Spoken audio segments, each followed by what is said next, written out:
Good morning, good afternoon, or is it good evening? Where I am is mid-afternoon and I'm in Atlanta, Georgia, visiting the IPPE 2026 exhibition here in the Georgia Convention Center. It's a great turnout despite the challenges we had with the weather earlier this week.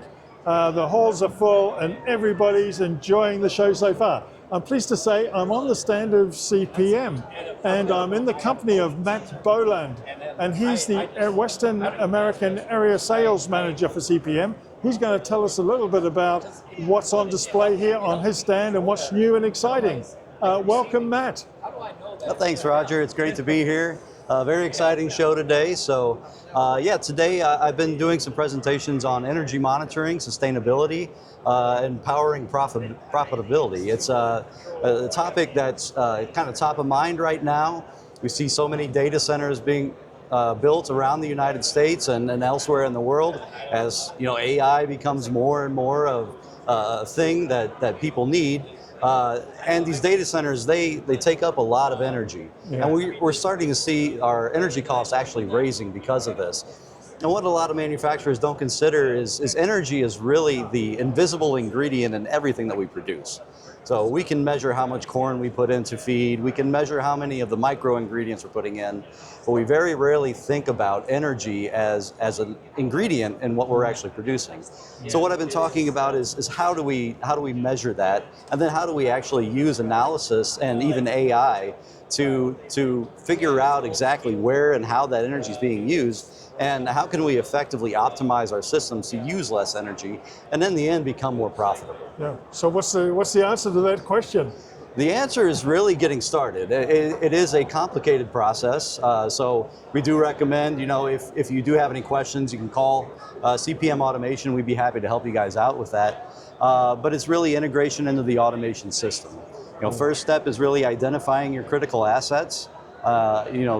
Larger motors on your pellet mills, your roller mills are typically going to be the culprits that you're going to target first.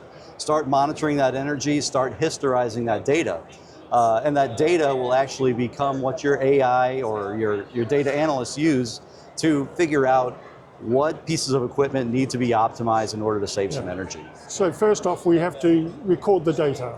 Right, and there are several instruments that are on the market right now that can take that information, put it into our control system, and then we can take that and put it into a database for AI systems to use for their analysis. Yeah, and is that something CPM is doing or in the process of doing, given its AI and how new AI is? So it is something that we're in development with right now as far as the AI piece goes. We've been doing a form of energy monitoring for a lot of years, but AI has allowed us to actually come in and really supercharge that data analysis portion of it. Yeah, and do you think that AI is something the industry is already taking up, or do we need training or more knowledge about what AI is or can do for us? I think right now a lot of people are trying to understand AI and how it can help. So in the automation space, I think predictive analysis is kind of where it's proving to be the most beneficial.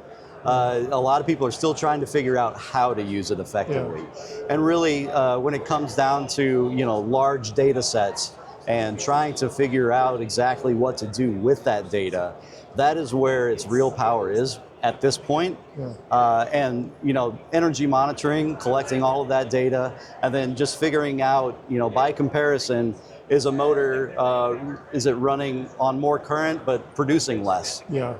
AI can tell you that in a matter of seconds, whereas an operator might not catch it for weeks or months. So looking at the chart behind you there, I mean, do you see that it's incorporating or will incorporate AI in what the user or the manager sees on a day-to-day basis? Will he see that? Sure. So this software we've actually had around, it's called MillMaster 4.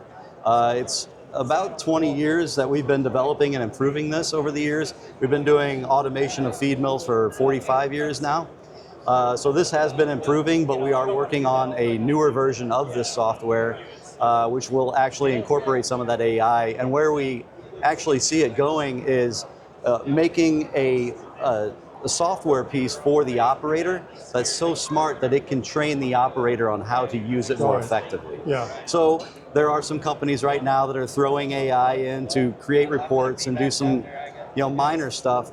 We're really looking at the big picture and how does it provide value to the end user. And once we, have found that, we're really going to build it into that next version of MillMaster. And will you be talking to your customers in advance of that launch and introducing them to them, getting them used to the idea of the role AI is going to play? Yeah, so CPM is an innovation leader in this space. So any technology that we develop, we typically listen to the voice of the customer. So we will go out to our customers and ask them what would provide value to you, and then we'll build our systems to what they need. Yeah. And finally, or towards the end here, when can we expect AI to appear in these programs, these control programs? Is that something imminent, or are we looking at a longer term? Well, if you look at some of the larger vendors right now, like Rockwell Automation, they are actually starting to put AI into their automation systems. So some of it is there. Some of the integrators have started using LLMs to help an operator if there's an alarm, to clear the alarm. We've even built some LLM models to help people set up their devices and provide routing destinations. Yeah. So it is there in a very small capacity, mostly providing sort of a recommendation to the operator on changes they could make. I think eventually, once AI gets a little bit more advanced and better, it will do a little bit more of the controls, but I think we're a little skittish right now on letting the robots, loose. Well, Matt, we're always here to carry the news of any development like this, so please keep us informed so we can keep the readers up to date.